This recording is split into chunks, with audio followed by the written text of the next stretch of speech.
Hi, everyone. Congratulations again on making it to the end of the semester. You, and good luck with finishing up your final exams and papers and everything for this course, but also for the other classes you've taken this semester. I just want to really thank everyone for being a part of this class. It's been really fun. I hope you've learned something. I hope you've learned a few things. I hope uh, the literature on resilience and social ecological systems, I hope has provided a new perspective, a different perspective than you've been introduced to in prior coursework, and hopefully a useful perspective, whether you uh, go on to graduate school or for those that you are in graduate school or your professional careers. I do think that resilience and social ecological systems provide a great context and format for viewing the interactions of ecology and society. And ultimately, I think being able to understand the interrelationships between social systems and ecological systems is really the frontier to solving ecological problems and challenges, or in societal problems and challenges that our generation will be facing. So I hope you've all found this at least somewhat interesting, novel, uh, uh, and useful. So I'm going to really today this lecture and this PowerPoint is just a high level overview of the course. In some ways, it can serve as an exam review, although not everything on the list of concepts for the final exam review will be covered here. A lot of it will. And as was the reading, the Folke et al. Reading that was assigned for week 15, I hope you were able to read through that, and I hope that a lot of that seemed familiar. In a lot of ways, most of that material was a summary and an overview of what we've covered up to the semester to date. And so I hope you were able to read through that with a level of comprehension that 10, 12 weeks ago you wouldn't have been able to. So the first few slides here are really summarizing some of that reading, and then we'll go into some of the additional concepts that reading doesn't cover. But the reading defined resilience, and I think we've defined resilience in multiple ways in this class. And I know some of the student interaction I've had, folks are interested in the ways that resilience is and is not defined. And I think it's a neat area for research and for thinking, both theoretical and empirical. The reading for week 15 defined resilience as the extent to which a system can absorb recurrent natural and human perturbations and continue to regenerate without slowly degrading or even flipping into a less desirable state. So the definition, the components there that are important: absorb shocks, disturbances, without slowly degrading or flipping into a less desirable state. Also defined as the capacity of a system to absorb disturbance and reorganize while undergoing change so as still to retain essentially the same function, structure, identity, and feedbacks. This definition I like because it acknowledges that change is part of the constant, but also so is the ability of that system to provide the ecosystem services and for both kind of ecological functioning as well as society. Social ecological system. So clearly this semester, the two big concepts that we've tried to work with are resilience and social ecological systems. Social ecological system emphasizes the integrated concept of humans and nature. We're going to stress the delineation between social and ecological systems is arbitrary and artificial. So that really, these systems, whether we live in a highly urbanized environment or at or on the edge of the wilderness, these systems really are interlinked. Ecological systems, the global Earth system, and our social systems. That social ecological systems also have reciprocal feedbacks, so one system affects the other in positive and negative reinforcing ways. and that the capacity to adapt to and shape change is an important component of resilience. So that adaptation piece and the transformability piece. The ability for leadership, or some of the other pieces that we'll talk about here in a second, to steer that change or to guide that change. I kind of like the way that the paper opened up framing what were, this context of resilience. Essentially, the trend of human history, think about from the early, Stone Ages, Iron Ages, the trend is to control resources, to increase production, and to reduce uncertainty. So uncertainty is bad. The more certainty we can provide in the system, the more we can optimize it to increase production in ways that are efficient. Efficient defined as maximizing human value. This perspective has interpreted change as gradual and incremental, often disregarding interactions across scales and in between scales and levels of interaction. However, as hopefully you know, if you didn't before, now through this class, evidence points to a situation where periods of abrupt changes are expected to increase in frequency, duration, and magnitude. So that this system that we understood and that essentially was optimized, may experience more abrupt disturbances, shocks, etc. into the future, and that those shocks may lead to more phase shifts or rapid system changes. And that ultimately, with climate change and other global Earth system science understandings of slow variables, that these shifts may be happening more frequently than they have in the past. A big component of the social aspects in resilience are talking about governance. Governance has been defined in the class so far, but some specific definitions I pulled out of this reading. That governance is the structures and processes by which people and societies make decisions and share power. And governance also defined as the conditions for ordered rule and collective action, or institutions of social coordination. I think I've probably said this before, but governance is essentially the way we're thinking about decision making. Essentially, in the past, decisions were made by governments. So think of the U.S. Forest Service would make a decision about how the forest was managed in a particular tract of forest.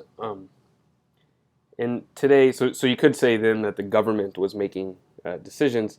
Today we think in the context of governance, which is, as defined there, the conditions for collective action or social coordination, but increasingly includes non-governmental organizations and other stakeholders as a part of that collective decision-making process. Taking governance one step forward, adaptive governance.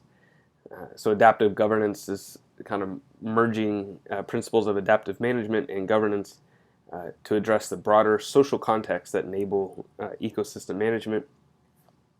And then finally, one of my favorites, polycentric governance, which is a form of social coordination in which actions are coordinated voluntarily and where nested, quasi-autonomous decision-making units operate at multiple scales.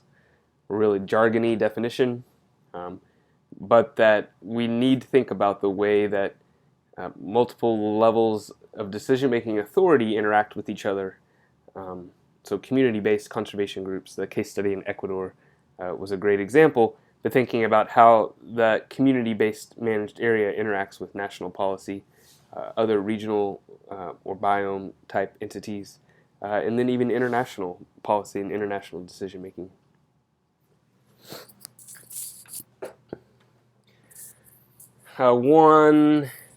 Another piece there, and this is kind of the new information that came out of that most recent reading, but the social sources of resilience. Thought this was really a good addition to what we've talked about all semester, and something that hadn't really been addressed really in depth until this reading. But social sources of resilience include social capital, Social capital is a pretty broad term, referring to trust, social networks, norms, connectedness, common rules, reciprocity, the pieces or the value that's embedded in your relationships with other people. Social memory is that experience dealing with change. So we often think about institutional memory, or the memory that's embedded within an organization or an institution, and then particularly how that memory can think through past problems and past situations of change in order to steer, guide future transformation. Social learning describes this process of the social context for learning and the way folks come to understand and learn not only concrete or technical information, but also about other folks or stakeholders' values, worldviews, etc. In this process, as the reading articulates, really happens from the level of individuals through management practices, but also through organizations. There's a good discussion on organizational learning. And then leadership, the way that leaders can provide direction and flexibility during times of change. And that really, think about the adaptive cycle we'll talk about here in a minute, or review here in a minute, but during the reorganization phase, so that crisis can really open up new areas for leadership and for folks to steer that system towards a productive or constructive new state or change. Just to be clear, kind of put a couple of these points all together. Lots of adaptability, adaptive governance, adaptive capacity. Think about this ability to adapt in a lot of different ways in this class. A couple of definitions here to think about and differentiate between.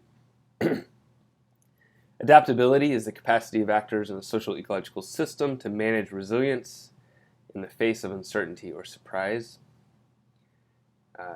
So again, that uncertainty or that change piece, and that the actors can sort of manage that process.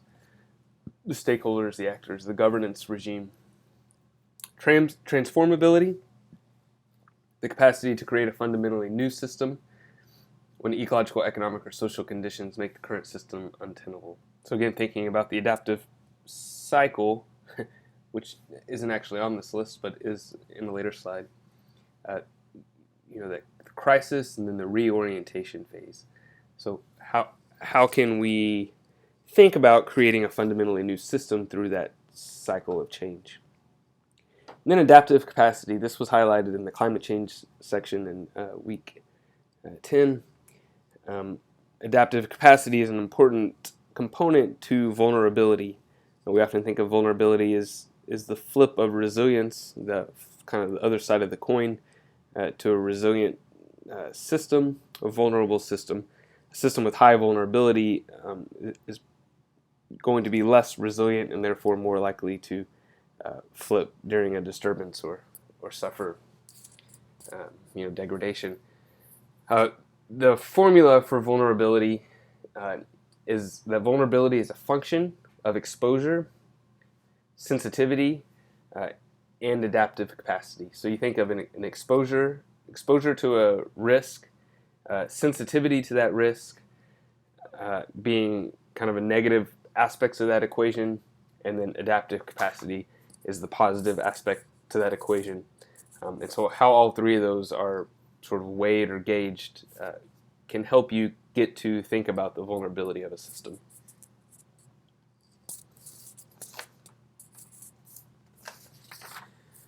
I really like these. We're kind of getting into the more broader concepts here to walk through, and I'll try to go through some kind of ordered logic here, starting with optimization and command and control. We can't really think about a resilient system unless we think about, why is that different from the current system or current ways of management. So ultimately, the logic of the last couple hundred years when it comes to natural resources is both commanding and controlling them, as well as optimizing the system. so that optimization gets a system into an optimal state to increase the production of a particular component of that system, such as agriculture is a great example. That we can optimize components of a system over a short or shorter time frame. Sometimes those systems can be optimized for 30 or 40 years. So to us, that's a pretty long time frame, but in geological time, that's very short. So that it is possible to optimize systems over a short time frame, but ultimately, the more you optimize a system, the less resilient it is, and ultimately it may succumb to a disturbance. And then command and control is the management approach to that optimization. Often supports centralized decision making. So when we think about its contrast, polycentric governance, multiple semi-autonomous decision-making centers, command and control is, it's the classic model of bureaucracy, that you have a very centralized decision-making system. This diagram of social ecological systems is important. I think the literature on social ecological systems is much broader than what Ostrom has proposed here. For those of you who don't know, Elinor Ostrom won the Nobel Prize in Economics in, was that probably 2010? So a very great scholar in resilience and social ecological systems. And her framework essentially proposes these components of the system: the resource units, the resource system, the governance system, and the users. That those components interact, they lead to outcomes. Essentially, we can think about, particularly in very small-scale resource systems, we can think about the system if we start to add up all those components.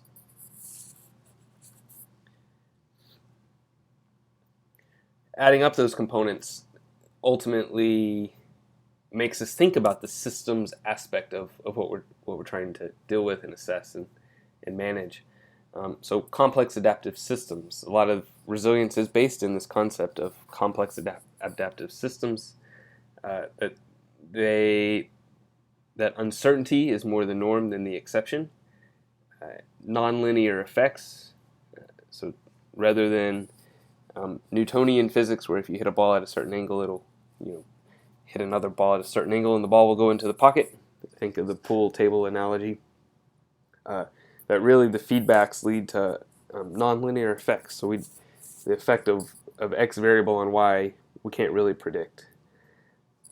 That one of the components is to match institutions to social ecological processes. That part of the challenge we have with management today is that across these scales, the scale of the problem is not matched to the scale of the institution or the management governance regime.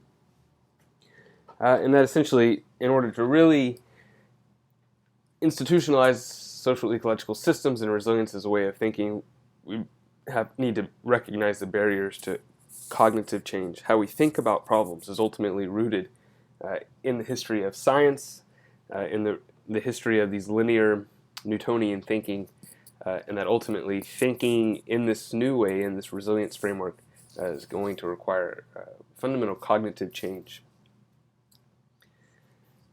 Some other components of complex adaptive systems. So again, we live in a complex adaptive system. It has components that are interdependent and interacting. The interacting components are subject to feedbacks. Variation and novelty are constantly being added to the system. So that just when you think you have the components of the system understood, novelty or new components are introduced, and it leads to that sort of unpredictability, nonlinearity. Other keywords for complex adaptive systems, we think about the ability of a system to self-organize and emergent properties. So how certain interactions of components or properties lead to things that emerge that otherwise we weren't really expecting. Speaks to that kind of nonlinear effects thinking. The ball in the basin metaphor, essentially a regime shift, or so if we think about social ecological systems, where a system or regime shift occurs when the ball switches into a new basin of attraction. The ball itself represents the system. It's the particular combination of the variables that the system currently has. We can think about these systems being in equilibrium within a particular phase state. So if the system variables, or if the basin variables are really strong, that basin is pretty big. So then that actually illustrates a high amount of resilience, right? So a big basin will keep the ball in it, regardless of how hard that ball kind of bounces back and forth. A system with lower resilience has lower sort of walls. That ball can more easily go into the next system or phase shift.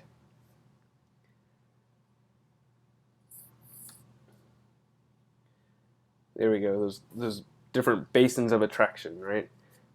So thresholds, another important concept. Thresholds are levels in controlling variables where feedbacks to the rest of the system change. So crossing points, thresholds represent those crossing points where a system may shift from one phase state to the other. Once a threshold is crossed, it's often really difficult to cross back into that system. So lots of empirical examples where ecological systems have shifted, and they're very hard to get back into sort of a pre-shifting state. Some components here that increase diversity in a system, increase resilience in a system. Diversity is one of those. Diversity, both biological but also social institutional diversity, increases resilience.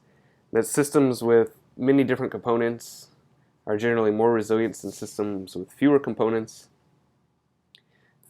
We covered, in particularly the biodiversity section, week 11, did a great job of covering functional redundancy, response diversity.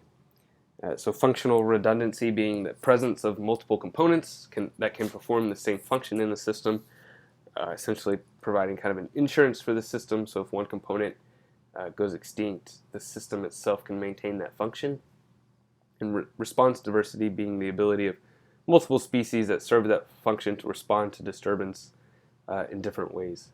The real takeaway here is that redundancy, when we're thinking about these systems, both institutional redundancy as well as ecological, biological redundancy, adds resilience to the system. It's kind of counterintuitive to the way that we often think about redundancy.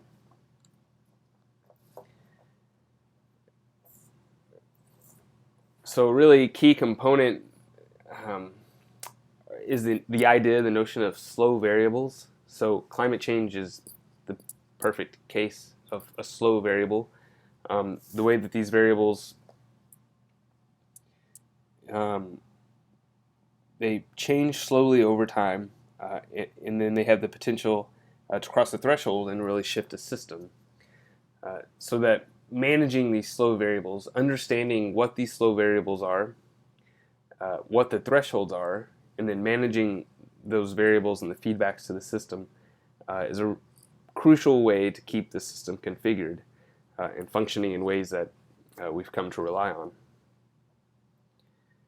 Feedbacks, the two-way connectors, so the feedbacks being the connections between variables that either reinforce or dampen change. So positive feedback reinforcing change that's occurring.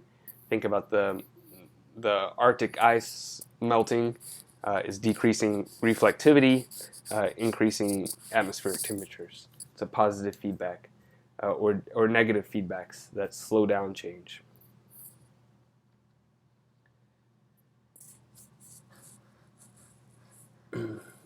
So we talk about here the adaptive cycle. So kind of add this to the list of adaptive governance, transformability, adaptability, adaptive capacity. This is the adaptive cycle. This is really important, really important theory and kind of thinking about how these systems do change through these cycles. So essentially, there are four phases: the growth phase, the conservation phase, the release and reorganization phase. The growth phase is also known as the R phase. It represents the maximum rate of growth. The K phase is known as the conservation phase. Ultimately, a good example here is the old growth forest, or when a system reaches its carrying capacity or maximum population size, maximum productivity, energy gets stored and materials accumulate.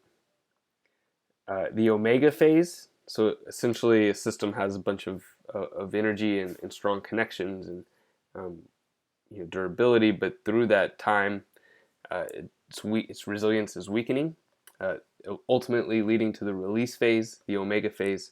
It's the breaking apart of reinforcing interactions. Essentially, those strong connections become brittle and the system begins to break down, often driven by a disturbance or shock that exceeds the system's resilience. Great example here is really thinking about wildfire and the way fire really releases the energy stored in those systems. And then the reorganization phase. Novelty thrives, new things, new system components emerge. It's the phase of reorganization and renewal. And this is the phase, sort of mentioning this earlier, but the leadership, the transformability occurs in this phase. The ability for new leadership to respond at times of crisis and steer the system towards a more desirable state.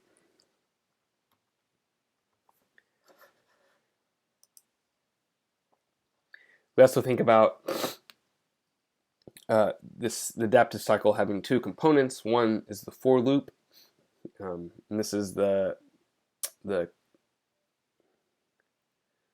for loop, right? The R phase and the K phase, the exploitation and the conservation.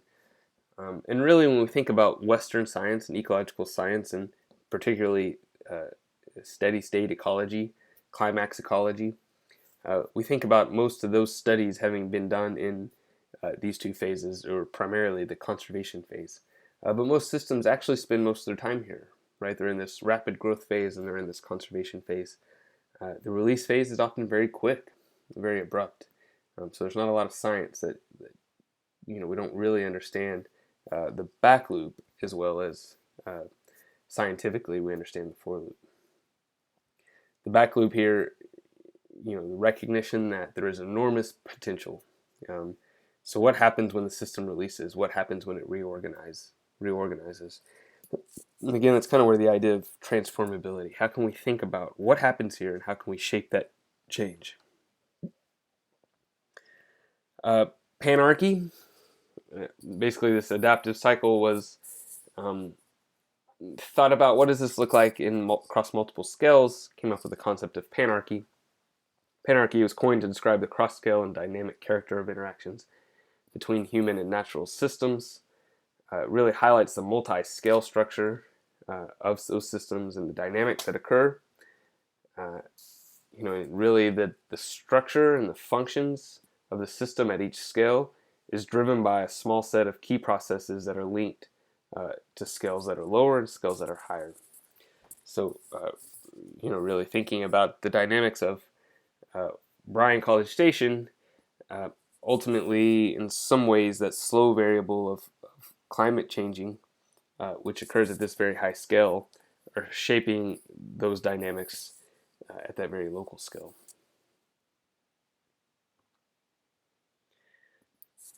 Just to emphasize that point a little bit more, we've talked quite a bit, as did most of the readings, on cross-scale effects and the cross-scale nature of these systems. So the effects of one scale on another, how to top-down and or bottom-up changes or processes or functions affect the system overall. And that really probably the most common reason for failures in traditional management. So lots of sort of management failures over the last 100 years could be attributed to not understanding and not incorporating the change that is happening at scales beyond the scale that we're focused on managing. So again, back to the National Forest Service example, we're thinking about just our forest and our forest dynamics within one particular ranger district in one forest, without understanding the effects that other scales, the effects of changing conditions that other scales has on that particular unit. So the bark beetle epidemic that has really swept through the western forest is happening at a much larger scale than any one ranger district.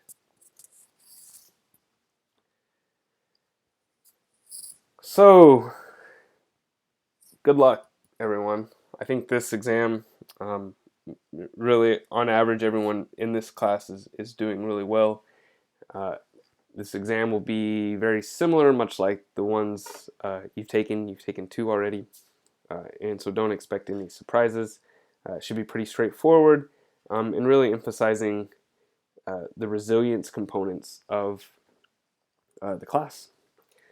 Please let me know if you have any questions. The exam will be posted on Sunday, this Sunday, May 7th, and then it must be completed by midnight on Tuesday, May 9th. It'll be on eCampus. It'll be multiple choice, true, false, matching, just like the past exams. And again, thanks so much. I really enjoyed this class. I tremendously enjoyed the interactions I've had via email with some of you, and thanks for sticking through this whole semester. It's been fun for me, and I hope it's been fun for you. Let me know if you have any questions. Thanks. Bye.